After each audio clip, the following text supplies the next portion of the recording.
Pagpanaw ng isang miyembro ng Duterte, ikinalungkot ng marami. Hindi na masisilayan pang muli ni dating Pangulong Rodrigo Duterte ang mahal niya sa buhay na ito. Ito'y matapos siyang bawian ng buhay bago pa man makalabas mula sa kulungan ng dating Pangulo. Ang pamilya Duterte ay kilala bilang isa sa mga pinakamaimpluwensyang pamilya sa kasaysayan ng politika sa Pilipinas.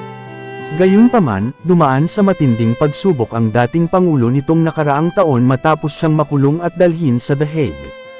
Dahil sa mga kasong kanyang kinakaharap sa ICC kaugnay ng kumpanya laban sa ipinagbabawal na gamot ng kanyang administrasyon. Sa gitna ng kanyang pagkakadetain sa The Hague, marami ang nag-aabang sa kanyang paglaya, upang muli siyang makapiling ng kanyang pamilya sa Davao. Ngunit sa hindi inaasahang pagkakataon, isang malungkot na balita ang dumating, na nagdulot ng matinding pighati sa buong angkan ng mga Duterte, lalo na sa dating Pangulo. Nitong Sabado, February 7, kinumpirma ang pagpanaw ng bunsong kapatid ni Duterte na si Benjamin Duterte, o mas kilala sa kanyang palayaw na Bong. Ang balita ay unang ibinahagi ng kanilang pinsan na si Nitsky Lopez Sodista sa pamamagitan ng isang post sa social media.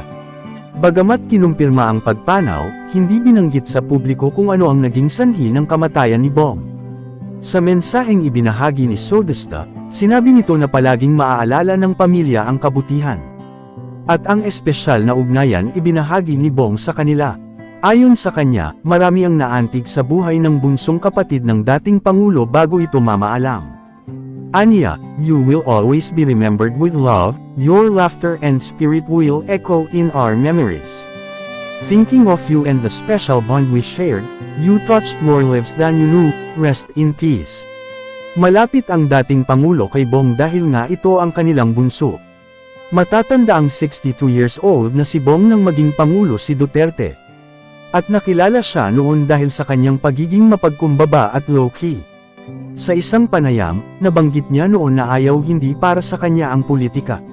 Matapos niyang manungkulan ng isang beses bilang konsehal ng Davao. At nang maging Pangulo si Duterte ay mas pinili niyang maging low profile. Ani Bong noon, I'd like to stay as humble as I can and stay low profile, I don't want to be placed under the limelight. Samantala, sa social media bumuhos ang pakikiramay mula sa mga taga-suporta ng pamilya Duterte. Marami sa kanila ang nagpahayag ng kalungkutan dahil hindi man lang naabutan ni Duterte ng buhay ang kanyang kapatid. Sa kasalukuyan, nananatiling tahimik ang pamilya Duterte at wala pang inilalabas na opisyal na pahayag o detalye tungkol sa burol at libing ni Bong Duterte.